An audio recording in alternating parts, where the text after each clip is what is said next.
قل هل يستوي الذين يعلمون والذين لا يعلمون إنما يتذكر أولو الألباب.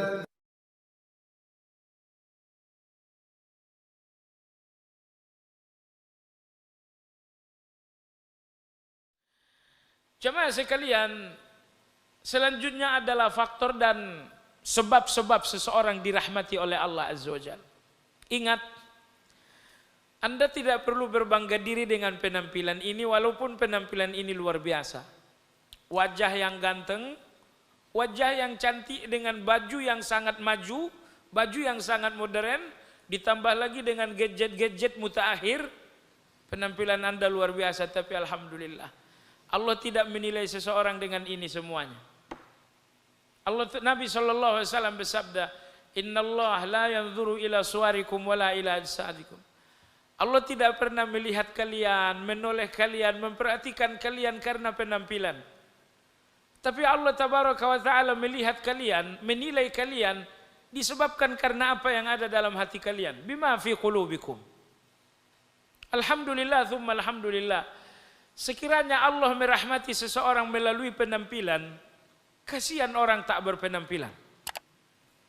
Sekiranya Allah merahmati seseorang karena keturunan, kasihan mereka yang bukan memiliki keturunan luar biasa. Ingat jamaah sekalian, di masyarakat kita ada sekelompok orang keturunan Nabi SAW. Kalau di Jakarta mereka disebutkan dengan Habib. Kalau di tanah Arab keturunan Nabi ini dinamakan dengan Syarif. Dinamakan dengan Syarif. Sekali waktu di Madinah, lepas sholat subuh saya ngobrol dengan orang Mesir. Dia mengatakan, Anda dari mana? Saya bilang, saya dari Indonesia. Siapa nama? Saya bilang Syarif. Masya Allah, Anda Syarif? Ya, saya ini Syarif. La haula wala quwata illa billah. Seluruh tubuh ini dicumi sampai saya benar-benar risih. Risih. Nyaris dijilati tubuh saya ini. Itu terjadi tahun 2009. 2009 dia mengatakan terkutuk kerajaan Saudi ini. Keturunan Nabi tak dihormati. Saya bilang Masya Allah. Udah saya diamin aja. Karena di sana, saya lupa kalau di sana Syarif itu keturunan Nabi SAW. Padahal Syarif itu nama bukan julukan. Maksud saya jemaah sekalian adalah, kalau kemuliaan seseorang karena faktor garis keturunan, kasihan dengan orang-orang yang tidak menjadi keturunan Nabi SAW. Tapi perhatikan jemaah sekalian, Fatimah adalah keturunan Nabi SAW. Darah dan daging Nabi SAW. Tapi tetap saja Abu Bakar lebih mulia, betul tidak? Apa ada yang membantah hal ini? Siapa manusia yang paling mulia setelah Nabi kita SAW? Abu Bakar. Siapa yang paling mulia di urutan yang kedua? Umar. Tidak ada khilafiyah, alias ulama-ulama ahli sunnah ijma' bahwa yang paling mulia urutan pertama Abu Bakar, yang paling mulia urutan kedua adalah Umar. Yang dikhilafiahkan adalah yang paling mulia urutan ketiga.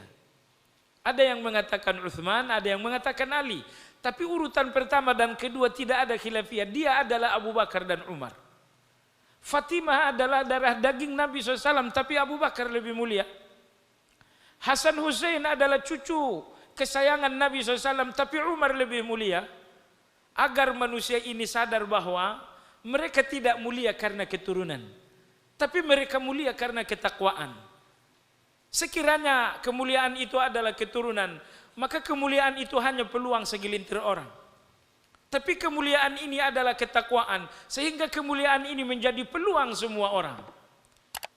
Adapun mereka-mereka yang keturunan Nabi SAW, apakah mereka habaib? Tentu kita mencintai mereka dua kali. Kita mencintai mereka karena Muslim. Lebih dari itu kita mencintai mereka karena mereka keturunan Nabi SAW. Cinta untuk mereka cinta dua kali. Tapi soal kemuliaan sesuatu yang berbeda. Jadi pisahkan antara cinta dan mulia. Kami cintai kalian dua kali. Tetapi soal kemuliaan hanyalah ketakwaan. Allah Azza wa Jalla berfirman, inna akramakum indallahi atqakum. Yang termulia di antara kalian hanyalah orang-orang yang paling bertakwa. Baik jamaah sekalian yang saya hormati, sebab utama seseorang dirahmati oleh Allah tentu adalah keimanan. Sebab pertama dari rahmat Allah adalah keimanan. Dan tentu karena sebab pertama dari rahmat itu adalah keimanan, maka semakin baik keimanan, semakin besar kasih sayang Allah Azza wa Jalla. Dan keimanan ini sesuatu yang terbuka untuk Anda sempurnakan. Dengan kata lain, keimanan ini bukan batu yang tidak bisa menjadi besar, yang tidak bisa berkembang. Keimanan ini bisa Anda kembangkan. Akidah ahli sunnah wal jamaah bahwa keimanan ini akan semakin sempurna dengan ketaatan. Yazidu bi ta'atir rahman. Keimanan ini akan semakin bertambah, semakin sempurna, semakin besar disebabkan karena ketaatan. Anda salat 5 waktu, iman sempurna. Anda tambahkan dengan salat rawatib, lebih sempurna lagi. Anda tambahkan dengan tahajud, lebih sempurna lagi. Walhasil, menyempurnakan keimanan ini sesuatu yang terbuka. Ikhtiar manusia dimudahkan oleh Allah untuk menyempurnakan keimanan ini.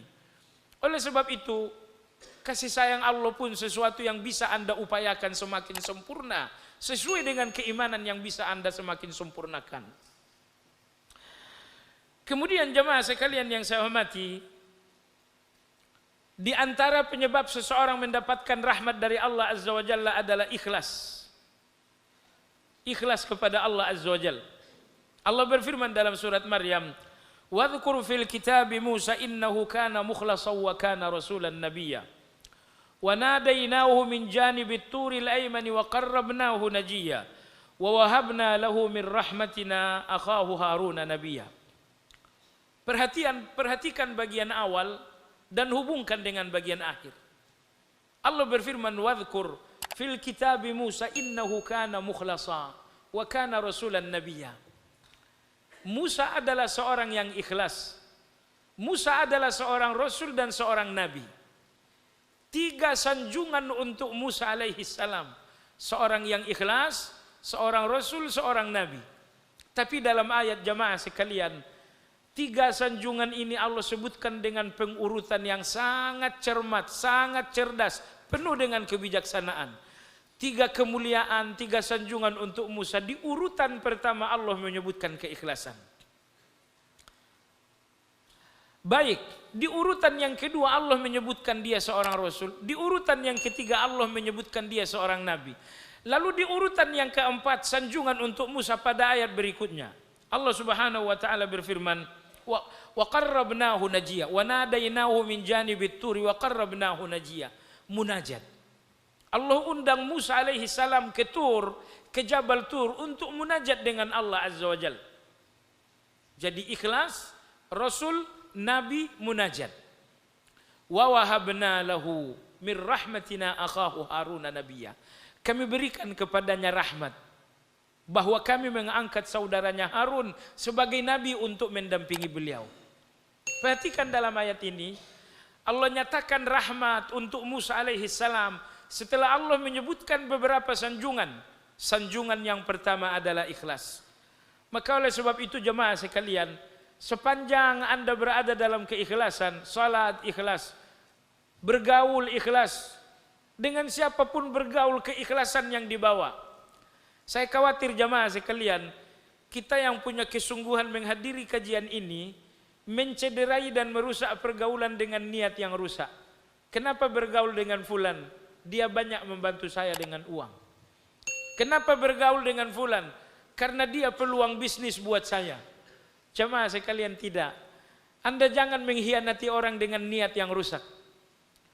Anda punya senyum yang indah, Anda punya keramahan yang lembut.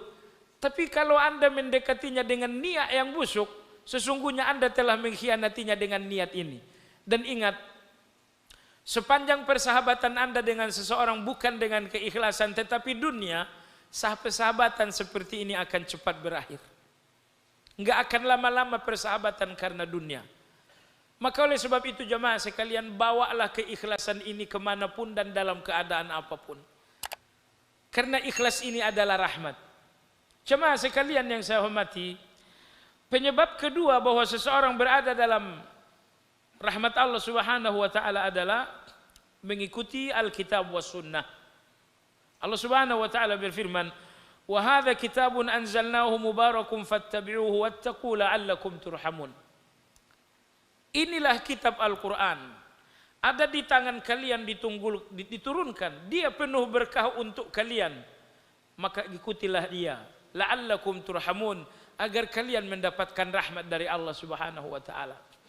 Jadi ternyata Al-Quran ini adalah rahmat. Al-Quran ini adalah rahmat. Orang yang paling sempurna mendapatkan rahmat dari Al-Quran, mereka adalah orang yang paling sempurna berinteraksi dengan Al-Quran. Mereka yang paling sempurna berhubungan dengan Al-Quran. Maka ulama-ulama kita mengatakan bahwa setidaknya ada 4 tingkatan hubungan dengan Al-Quran. Yang pertama, berhubungan dengan Al-Quran dengan tilawah. Maka Anda membacakannya pagi, Anda membacakannya sore, Anda membacakannya siang, Anda membacakannya malam. Dan yang paling luar biasa lagi, Anda membacakan Al-Quran ini untuk salat malam. Perhatikan dalam Al-Quran, Allah Subhanahu wa taala berfirman, "Ya ayyuhal muzammil qumil laila illa qalila nisfahu aw inqus minhu qalila aw zid 'alaihi warattilil qur'ana tartila." Allah berbicara qiyamul lail, kemudian Allah berbicara tentang murattal. Aw zid 'alaihi warattilil qur'ana tartila. Kenapa Allah berbicara qiyamul lail, lalu Allah berbicara tentang murattal, bacaan Al-Quran, tilawah Al-Quran? Imam Al-Qurtubi rahimahullahu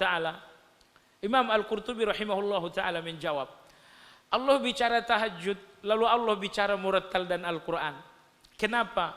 Karena Allah Subhanahu wa ta'ala menurunkan Al-Quran ini untuk salat malam. Karena Allah Subhanahu wa ta'ala menurunkan Al-Quran ini antara lain untuk salat malam.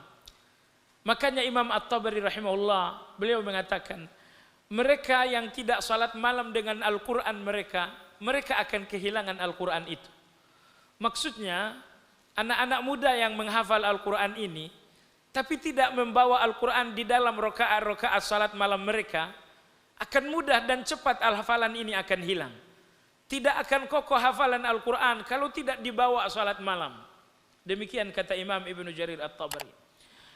Lalu kemudian interaksi yang kedua dengan Al-Quran, enggak sekedar tilawah, enggak sekedar memurotalkan bacaan, tapi nomor 2 adalah al-faham, pemahaman, penafsiran.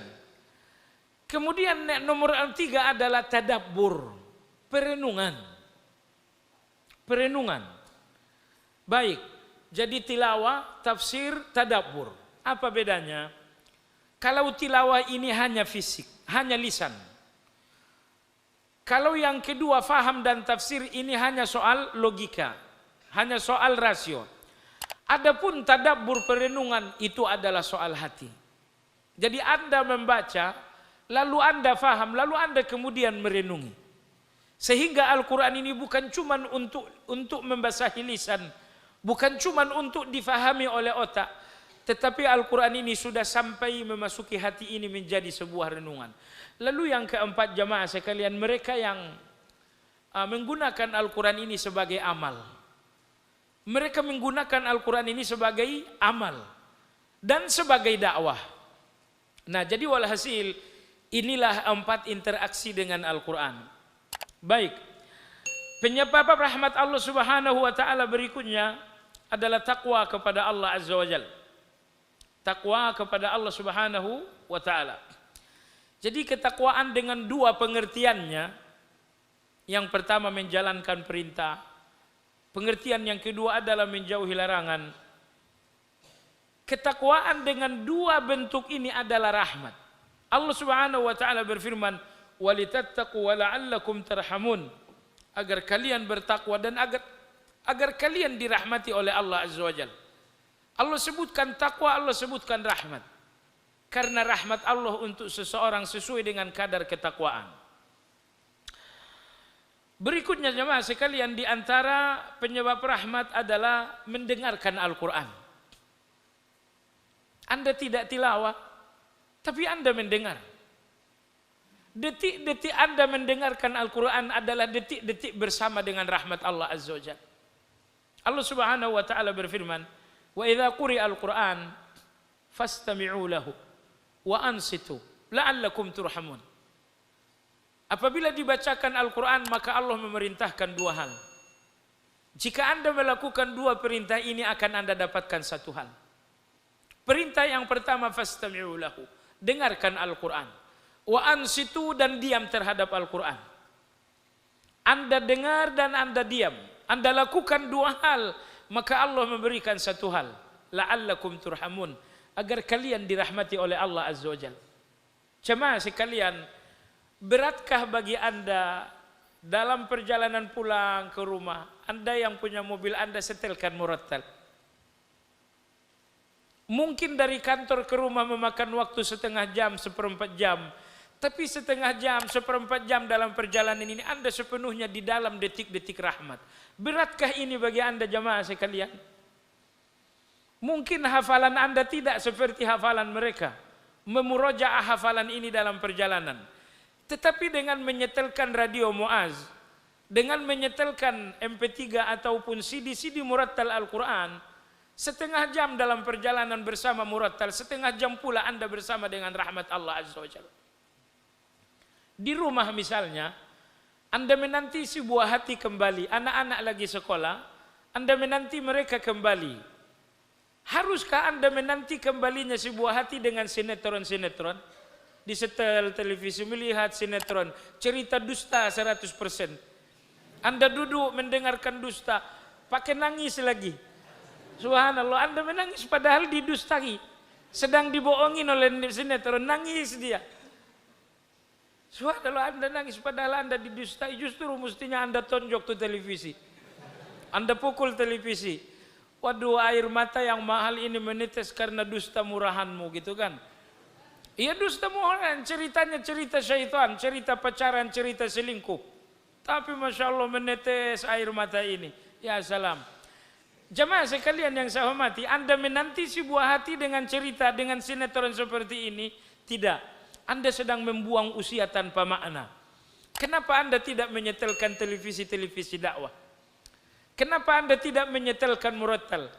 Anda duduk di lobi rumah sambil mendengarkan murattal. Apa yang terjadi? Berapa lama Anda menanti dengan murattal ini? Begitu lama pula Anda berada di dalam rahmat. Jemaah sekalian, alhamdulillah, ternyata menjadi seorang hamba yang dirahmati ini bukan sesuatu yang membutuhkan keringat banyak. Menjadi seorang hamba yang dirahmati Allah ternyata tidak perlu Anda maraton sejauh 12 km. Anda duduk diam, rahmat itu datang dengan demikian mudahnya. Hanya duduk di depan rumah, menanti anak atau suami kembali, Anda seretelkan murattal, sepenuhnya waktu ini menghasilkan rahmat dari Allah Azza wa Jalla. Anda enggak bicara, Anda pun tidak membaca. Anda hanya perlu diam dan mendengar. Diam dan mendengar, sepenuhnya Anda berada di dalam rahmat. Jemaah sekalian yang saya hormati, kemudian di antara penyebab seseorang di dalam rahmat Allah tabaraka wa ta'ala adalah istighfar dan taubat. Istighfar dan taubat. Allah Subhanahu wa ta'ala berfirman, "Laula tastaghfiruna Allah la'allakum turhamun." Kenapa kalian tidak terus-menerus istighfar agar kalian dirahmati oleh Allah Azza wa Jalla? Berjalan sambil beristighfar. Dari masjid ini ke istana kita sebelah, ke Asakan maksud saya, ke asrama. Ya kan? Anda berjalan mungkin hanya 5 menit, tapi kalau Anda istighfar, setiap istighfar ini adalah rahmat. 100 istighfar Anda dapatkan 100 rahmat. Laula tastaghfiruna Allah la'allakum turhamun. Kenapa kalian tidak beristighfar agar kalian dirahmati oleh Allah Subhanahu wa taala? Maka jemaah sekalian yang saya hormati, Imam Ibnu Qayyim rahimahullahu taala mengatakan, di antara ketelodoran, di antara kelalaian orang-orang yang beriman ini, bahwa mereka tadyi'us suhbah, Orang-orang yang beriman ini sering sekali membuang waktu kebersamaan dengan Allah Azza wa Jalla. Saya ulangi, di antara kelalaian orang-orang yang beriman ini, kata beliau, sering sekali membuang waktu kebersamaan dengan Allah Azza wa Jalla. Anda bisa waktu berjalan ke Sakan, ke asrama, mungkin 5 menit, 10 menit kalau Anda jalan begitu santai. 10 menit ini Anda bisa mengelolanya menjadi sebuah waktu kebersamaan dengan Allah. Dengan catatan Anda berzikir. Dari musalla ke rumah, mungkin 1/4 jam, 10 menit. Anda bisa membuat 10 menit ini menjadi waktu kebersamaan dengan Allah. Tetapi berzikirlah kepada Allah Azza wa Jalla. Allah berfirman, indah sekali ayat ini. Fadhkuruni adhkurkum. Ingatlah aku. Sebutlah aku pun akan mengingat dan menyebut-nyebut kalian. Dalam hadis qudsi Allah Subhanahu wa taala berfirman, "Man dzakarani fi ma la dzakartuhu fi mala'in khairim minhu." Siapa yang menyebutku di tengah keramaian orang ramai, namun keramaian ini tidak membuatnya lalai, tidak membuatnya larut, meski di tengah keramaian, kerumunan dia tetap zikir kepada Allah Azza wa Jalla, maka Allah berfirman, aku akan menyebutmu di depan kelompok, di depan keramaian yang lebih baik, yaitu di depan para malaikat. Maka jemaah sekalian, istighfar ini adalah rahmat. Waktu-waktu yang Anda manfaatkan bersama istighfar adalah waktu penuh rahmat. Maka saya katakan sekali lagi, semua waktu bisa Anda kelola menjadi kebersamaan dengan Allah dengan catatan berzikirlah di dalam waktu-waktu ini. Berzikirlah di dalam waktu ini. Perjalanan dari rumah ke kantor, tidak usah melamun melihat kanan dan kiri. Istighfar, berzikir. Astaghfirullah, astaghfirullah. Subhanallah bihamdi subhanallahil azim. La haula wa la quwata illa billah, hasbi Allah. Demikian banyak zikir. Sepanjang Anda berzikir, Anda sedang menguntai kebersamaan dengan Allah Azza wa Jalla. Anda menyebut Allah, Allah menyebut Anda, harmoni sekali. Harmoni sekali. Maka jemaah sekalian, karena setiap waktu bisa Anda ubah, bisa Anda kelola menjadi kebersamaan dengan Allah dengan zikir, maka sejak hari ini jangan lagi membuang usia ini sia-sia. Baik. Berikutnya di antara penyebab dan di antara faktor rahmat jemaah sekalian adalah sabar. Bersabar atas segala musibah. Sabar itu perih, sabar itu luka, sabar itu menangis. Tapi Allah Azza wa Jalla janjikan rahmat untuk orang-orang yang sabar. Allah berfirman, "Wabasyiris sabirin." Berikan kabar gembira orang-orang yang sabar. Berbeda dengan orang Indonesia. Di Indonesia kalau orang dalam musibah, semua orang mengatakan berita duka, saya turut berduka. Saya datang berbelasungkawa. Allah padahal berfirman, wabasyiris sabirin. Berikan kabar gembira kepada orang-orang yang sabar. Gembirakan orang yang sabar, jangan membuat mereka semakin sedih. Aku juga ikut merasakan yang kamu rasakan. Aku ikut meneteskan air mata yang kau teteskan. Apa yang kau lakukan? Anda merasa telah melakukan proyeksi diri, tapi dengan cara yang sangat murah, dengan cara yang tidak baik. Kenapa tidak menghibur agar luka ini terkurangi? Agar luka ini semakin riang. Allah berfirman, wabasyiris sabirin. Gembirakan orang-orang yang sabar. Tapi orang yang sabar ya. Kalau yang nggak sabar nggak gembira. Terjadi musibah ini mengeluh ke sana kemari, menangis, meratap, nggak ada kesabaran, maka nggak ada kegembiraan. Siapa orang yang sabar? Alladzina idza asabathum musibatun qalu inna lillahi wa inna ilaihi raji'un. Ayat berikutnya, ulaika alaihim salawatum mir rabbihim wa rahmah. Bagi orang-orang yang sabar ini ada salawat dan ada rahmat dari Allah Azza wa Jalla. Luar biasa bukan? Allah Subhanahu wa taala memberikan salawat terhadap orang-orang yang bersabar. Siapa kita? Kita hanyalah seorang hamba yang sangat lemah, seorang hamba yang hina, penuh dengan dosa, penuh dengan noda. Tapi walau demikian Allah bersalawat.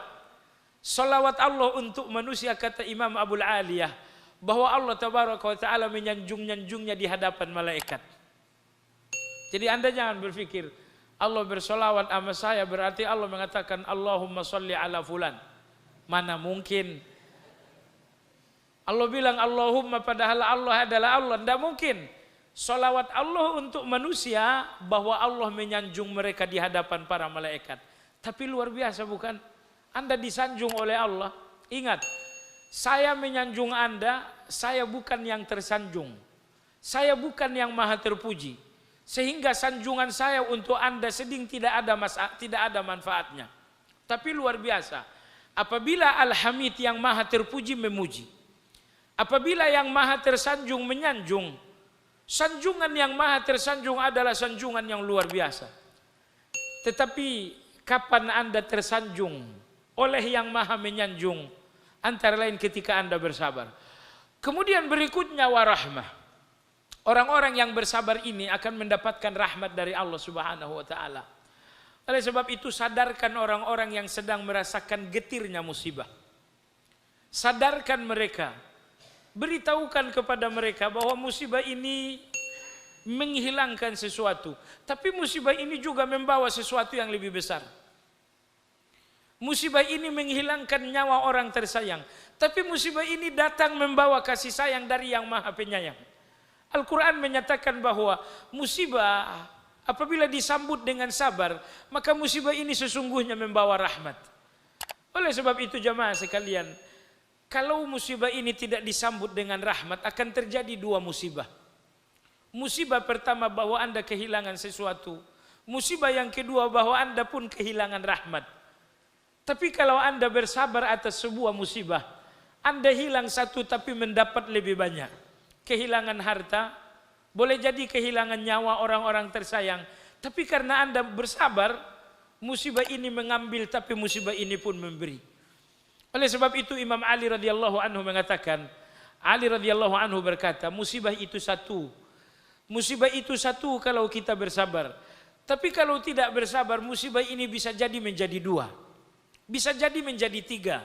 Bisa jadi menjadi empat. Apa musibah Anda? Musibah saya dipecat dari pekerjaan. Kalau Anda sabar, musibah Anda cuma satu, dipecat. Tapi kalau Anda nggak sabar, sampai di rumah bawaannya marah-marah, udahlah, kamu memang istri nggak tahu diri, cari pulang ke rumah bapakmu sana. Muncul musibah yang kedua. Ketemu dengan kawan, apa kabar? Kau nyinggung-nyinggung perasaan aja. Udah tahu keadaan begini nanya kabar mulu. Akhirnya bentrok pula dengan kawan. Apa yang terjadi jamaah sekalian? Allah perintahkan kita bersabar agar masalah ini terlokalisir. Ingat jamaah sekalian, apabila Allah memberikan Anda sabar, berarti Allah memberikan Anda hidup tanpa masalah.